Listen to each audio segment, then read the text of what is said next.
لوگ کہتے ہیں کسی کے جانے سے فرق نہیں پڑتا ہے، دنیا چلتی رہتی ہے، مگر یقین کرو لاکھوں مل جائیں تو اس ایک ماں کی کمی کو پورا نہیں کر سکتے۔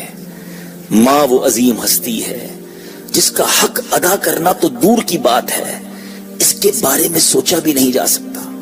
ایک بار ایک صحابی رسول نے بارگاہ رسالت صلی اللہ تعالی علیہ وسلم میں عرض کی کہ ایک راہ میں ایسے گرم پتھر تھے کہ اگر گوشت کا ٹکڑا ان پر ڈالا جاتا تو کباب بن جاتا۔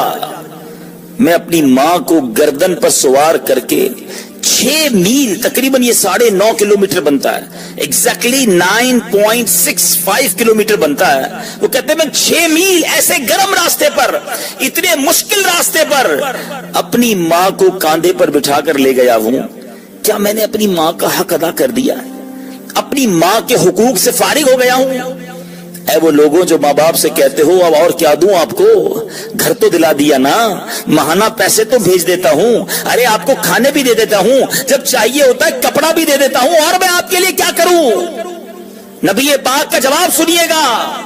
صحابی رسول کہتے ہیں حضور اتنا گرم راستہ تھا، گوشت کا ٹکڑا ڈالتے تو ٹکڑا کباب ہو جاتا۔ 6 میل تک ماں کو کاندھے پہ اٹھایا اور چلتا رہا۔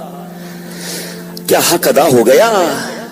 سرکار نامدار صلی اللہ تعالی علیہ وآلہ وسلم نے فرمایا تیرے پیدا ہونے میں درد کے جس قدر جھٹکے اس نے اٹھائے، شاید یہ ان میں سے ایک جھٹکے کا بدلہ ہو سکے۔ ساری زندگی بھی ہم خدمت کریں نا، ہم حق ادا نہیں کر سکتے۔ اے میرے میٹھے اسلامی بھائیوں، خوش نصیب ہیں وہ لوگ جن کی ماں زندہ ہے، خوش نصیب ہیں وہ لوگ جن کو دعائیں دینے والا یہ سایہ زندہ ہے، خوش نصیب ہیں وہ لوگ جن کی ماں ان سے راضی ہے۔ ہاں خوش نصیب ہیں وہ لوگ جن کی ماں راضی ہو کر چلی گئی ان سے بڑا بد نصیب کوئی نہیں کہ ماں ہوتے ہوئے اللہ کو ناراض کر رہے ہیں، ماں کو ناراض کر رہے ہیں۔ ان سے بڑا بد نصیب کوئی نہیں کہ ماں ہے پھر بھی خدمت نہیں کر رہے۔ ان سے بڑا بد نصیب کوئی نہیں کہ جن کی ماں ان سے ناراض ہو کر چلی گئی۔ خدا کی قسم میری بات سمجھنے کی کوشش کیجئے، کچھ باتیں الفاظ میں نہیں سمجھائی جا سکتی، ہر بات لکھ کر نہیں سمجھ آتی، کچھ باتیں فیل کرنی پڑتی ہیں۔ ماں چلی جائے نا پھر بڑا یاد آتی ہے، پھر چین نہیں آتا۔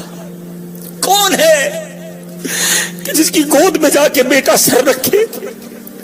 اب کون ہے جس کے کاندھوں پر سر رکھ کے آنسو بہا لے؟ اب کون ہے جو میری بیماری پر